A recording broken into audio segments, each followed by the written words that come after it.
नमस्कार दोस्तों, मैं आपका स्वागत करता हूं सी और सक्सेस के यूट्यूब चैनल में। दोस्तों, इस वीडियो में मैं आज आपको बताऊंगा रेलवे एनटीपीसी फेज़ 2 और ग्रुप डी परीक्षाओं के लिए इम्पोर्टेंट क्वेश्चन जो पिछले वर्ष पूछे गए हैं। दोस्तों, सभी प्रश्नों को सॉल्व करने के लिए इस वीडियो में मैं शॉर्ट ट्रिक बताऊँगा कि किसी भी प्रश्न को सेकेंडों में कैसे सॉल्व किया जाता है। दोस्तों, एग्ज़ाम में सेकेंडों में बनाने के लिए मुझे क्या करना होता है, यह ट्रिक और यह टिप्स मैं अपने वीडियो में बताऊंगा।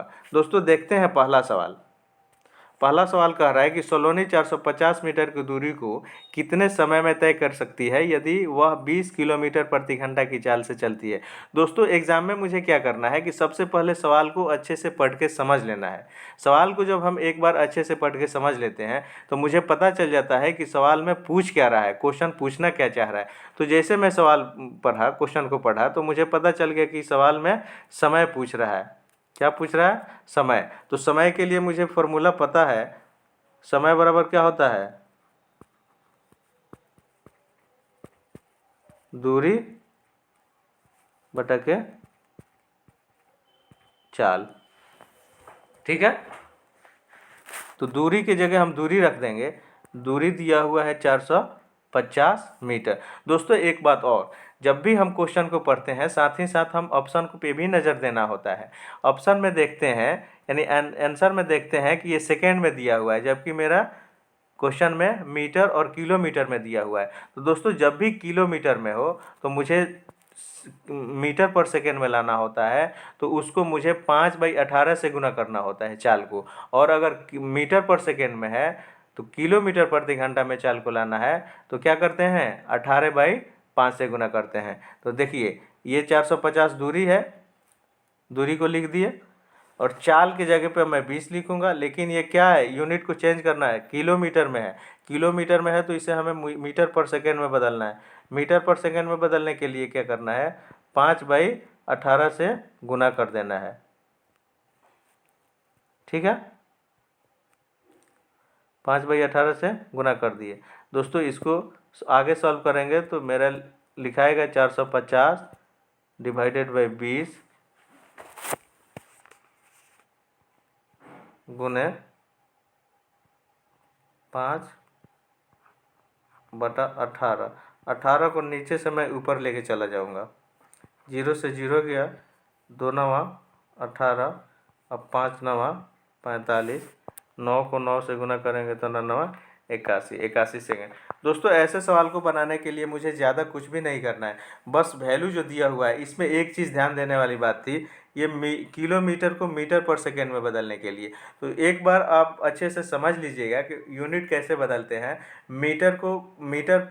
किलोमीटर को मीटर पर सेकेंड में कैसे बदलते हैं। तो कुछ नहीं करना है, चाल अगर किलोमीटर प्रति घंटा में दिया हुआ है, मीटर पर सेकेंड में लाना है तो 5/18 से गुना कर देंगे। और अगर चाल मीटर पर सेकेंड में दिया हुआ है, किलोमीटर प्रति घंटा में लाना है तो क्या करना होता है? 18/5 से गुना कर देना होता है। दोस्तों, एक बार में नहीं समझ में आए तो आप वीडियो को 2 बार 3 बार चला करके देखें। एक बार कॉन्सेप्ट को आप समझ लेते हैं तो एग्ज़ाम में ऐसे सवाल को आप सेकेंडों में बना सकते हैं। इसी तरह से दोस्तों, देखते हैं दूसरा सवाल। दूसरा क्या कह रहा है कि 12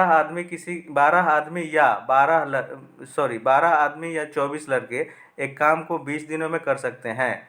24 आदमी और 12 लड़के मिलकर उसी काम को कितने दिन में करेंगे। दोस्तों, ऐसे सवाल बनाने के लिए मुझे एक चीज़ की ज़रूरत होती है। क्या? तो सबसे पहले सवाल को समझने की ज़रूरत होती है। जब एक बार सवाल समझ लेते हैं तो ऐसे सवाल को हम सेकंडों में बनाएंगे। इसके लिए एक फार्मूला है, M1D1 बराबर M2D2। बस कुछ नहीं करना है, इसी पे हम वैल्यू को पुट कर देंगे। दोस्तों, या वाला जो है, या जो शब्द आया है, इसका मतलब होता है कि 12 आदमी किसी काम को अगर 20 दिन में करता है तो सेम काम 24 आदमी भी 20 दिन में ही करेगा, यानी क्षमता बताता है। तो इसको हम ऐसे लिख सकते हैं, 12 मैन बराबर 24 बॉयज़। ठीक है, और इसको छोटा कर देंगे तो 1 मैन बराबर 2 बॉयज़। इसका मतलब हुआ कि इससे कैपेसिटी, क्षमता पता चल गया, यानी एक आदमी किसी काम को जितना दिन में करेगा, ठीक वही काम, सेम काम 2 आदमी करेगा। दो लड़का मिलके करेगा, यानी एक आदमी की कैपेसिटी क्षमता जितना है उतना ही क्षमता दो लड़का की होगा। तो देखते हैं M1D1 और M2D2 पे रख करके। जैसे हमें अगर आदमी का क्षमता रखना है तो आदमी को लिखेंगे M1 के जगह पे। अगर हम बॉयज़ के क्षमता के साथ कंपेयर करते हैं तो यहाँ आदमी को बॉयज़ में कन्वर्ट करके लिखेंगे। तो चलिए M1 यानी मैन को ही रखते हैं। तो 12 आदमी या 24 लड़का, तो 12 आदमी 20 दिन में करता है, तो M1 के जगह पे हम 12 लिख देंगे और D1 के जगह पे 20 लिख देंगे। ठीक है, 12 आदमी किसी काम को 20 दिन में करता है।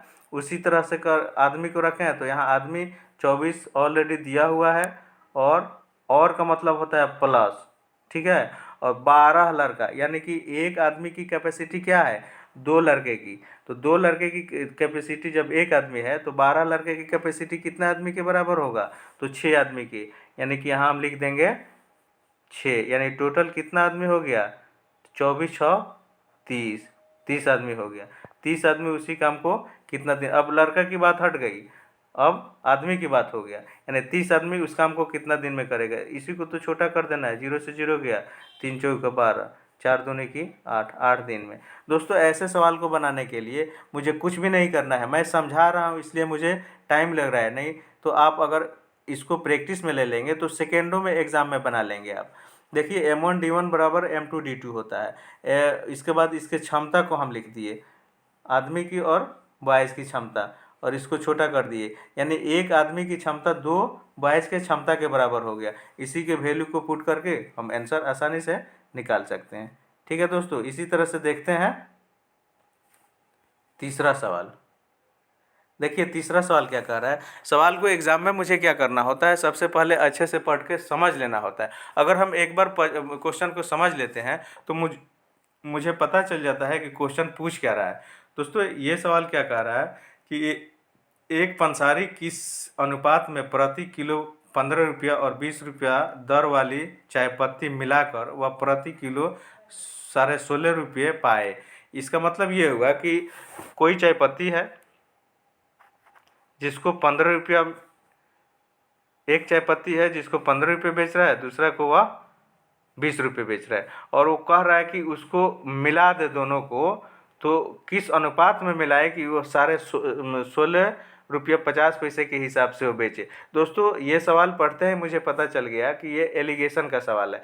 तो एलिगेशन के सवाल को लिखते ऐसे हैं, ठीक है, यानी एक का वैल्यू यहाँ, बी का वैल्यू यहाँ, और जो कॉमन वैल्यू होता है वो बीच में लिख देते हैं। दोस्तों यहाँ एक चीज़ ध्यान देने वाली बात है, मैं वह एकदम छोटे छोटे पॉइंट को मैं क्लियर करते चलता हूँ। दोस्तों यहाँ एक ध्यान देने वाली बात है कि ये जो बीच का जो है, बीच में वही चीज़ आएगा जो यहाँ और यहाँ, यानी दोनों जो अंक होगा उसके बीच का ये अंक आना चाहिए, तभी ये सही होगा। जैसे ये 15 है, ये 20 है, ये 16.5 जो कॉमन पार्ट है ये 20 और 15 के बीच में आ रहा है। ठीक है, तो इसको हम कैसे लिखेंगे, ये 15 रुपये है कोई, और दूसरा 20 रुपये है, और जो कॉमन है वो कैसे मिला के बेचना कैसे चाह रहा है, सारा 16 रुपये। बस यही तो है, इसको घटा के लिख देंगे। देखिए बड़े में से छोटे को घटाते हैं, तो 20 में से 16.5 घटाएंगे तो कितना बचेगा, 3.50, और 16 में से 15 को घटाएंगे तो कितना बचेगा,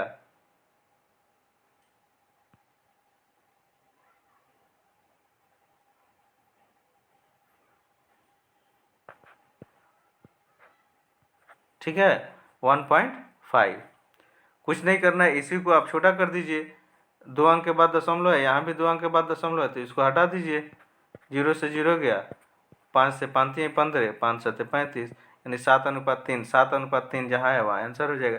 दोस्तों ऐसे सवाल को बनाने के लिए बस एक बार कॉन्सेप्ट को आप समझ लीजिए, क्वेश्चन को आप समझ लेंगे कि क्वेश्चन किस टाइप का है, यहाँ हम कौन सा मेथड अप्लाई करेंगे। तो क्वेश्चन देखते ही मुझे पता चल गया कि एलिगेशन का है, तो एलिगेशन में हम लिखते कैसे हैं वो एक बार समझ लेते हैं कि सबसे पहले जो दो वैल्यू होगा वो ऊपर लिखेंगे, जो कॉमन वैल्यू होगा वो बीच में आता है, और बड़े में से छोटे को घटा के लिख देते हैं और इसको लिस्ट वैल्यू यानी काट करके छोटे वैल्यू को लिखते हैं, वही मेरा आंसर हो जाता है।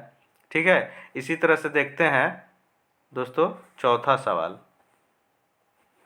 देखिए दोस्तों चौथा सवाल में क्या कह रहा है, वर्तमान में राम अपने पुत्र की आयु का 4 गुना है, 5 वर्ष बाद वह अपने पुत्र की आयु का 3 गुना होगा, उसकी वर्तमान आयु ज्ञात कीजिए। दोस्तों ऐसे सवाल को, या कोई भी सवाल हो एग्जाम में, सबसे पहले मेरा काम क्या होगा कि अच्छे से क्वेश्चन को पढ़ के समझ लेना, और अगर क्वेश्चन को एक बार समझ लेते हैं तो प्रैक्टिस करेंगे तो ऐसे सवाल को सेकंडों में मैं बना सकता हूं। तो सेकंडों में कैसे बनाएंगे, ये देखिए दोस्तों, इस सवाल को बनाने के लिए मुझे लिखने की ज़रूरत नहीं है, मुझे केवल सवाल को एक बार अच्छे से समझ लेने की ज़रूरत है। देखिए दोस्तों इस टाइप के सवाल को मैं ऑप्शन से बनाता हूँ। इस टाइप के सवाल को ऑप्शन से आप भी बनाएंगे तो एकदम आसानी से आप बना सकते हैं, इसमें कुछ भी दिक्कत नहीं होगा। जैसे सवाल कह रहा है कि वर्तमान में राम अपने पुत्र की आयु का 4 गुना है, ठीक है। तो देखते हैं क्या ये वर्तमान ही पूछा भी है वर्तमान में, तो ये देखते हैं कि 15 के 4 गुना क्या है, 60। ये है 15 चौका 60। ये अगर 4 को देखते हैं, 4 का 40 को देखते हैं कि क्या 10 का 4 गुना है, 10 चौके 40, ये भी है। अगर 5, ये 20 और 5 को देखते हैं कि 5 का 4 गुना है तो 5 चौका 20, ये भी ठीक है। अगर इसको देखते हैं 32, तो 8 का 4 गुना है, 8 चौका 32, जी हाँ ये भी ठीक है। तो मुझे इस कंडीशन से पता नहीं चला, तो फिर आगे बढ़ते हैं। क्या कर रहा है कि 5 वर्ष के बाद वह अपने पुत्र की आयु का 3 गुना हो जाता है। तो दोस्तों 5 वर्ष के बाद कह रहा है, तो देखिए अगर 60 में मैं 5 जोड़ूंगा, जैसे आज मेरा आयु 30 वर्ष का है, मेरे पिता का आयु अगर 65 वर्ष का है, तो 5 वर्ष बाद मेरा भी बढ़ेगा और मेरे पिता का भी बढ़ेगा। तो मेरे पिता का हो जाएगा 65 से 70 और मेरा हो जाएगा 30 था, तो 30 से 35 हो जाएगा। मतलब ये हुआ कि जब आयु बढ़ेगा तो दोनों आदमी का बढ़ेगा ना, जैसे 5 साल तो दोनों आदमी का 5-5 साल बढ़ेगा। तो जैसे अगर 60 में हम 5 साल जोड़ते हैं तो ये हो जाएगा 65, और 20 में 5 साल जोड़ते हैं तो ये हो जाएगा मेरा 20। क्या यह 20 3 गुना है? क्या यह 65 3 गुना है 20 का? नहीं, गलत हो गया। तो ये पहला कंडीशन सेटिस्फाइड किया, लेकिन दूसरा कंडीशन सेटिस्फाइड नहीं किया। तो फिर इसी तरह से आगे बढ़ेंगे। जैसे ये 40 और 10 को लेते हैं, 40 को 5 वर्ष के बाद देखिए ये हो जाएगा कितना, 45, और ये हो जाएगा कितना, 10 से 15। क्या यह 3 गुना है 45 15 का? 15 तिया 45, जी हाँ 3 गुना हो गया। तो ये मेरा आंसर सेटिस्फाइड कर गया। दोस्तों ऐसे सवाल को बनाने के लिए मुझे लिख के बनाने की ज़रूरत नहीं है, मैं ऑप्शन से आसानी से एकदम टिक करके आगे क्वेश्चन पे बढ़ जाएंगे। दोस्तों अगर यह मेरा वीडियो आपको पसंद आया तो आप लाइक सब्सक्राइब करना ना भूलें और अपने दोस्तों में शेयर करना ना भूलें। दोस्तों इसी तरह का मैं वीडियो लाता रहूँगा जो आपके एग्ज़ाम ओरिएंटेड क्वेश्चन होगा।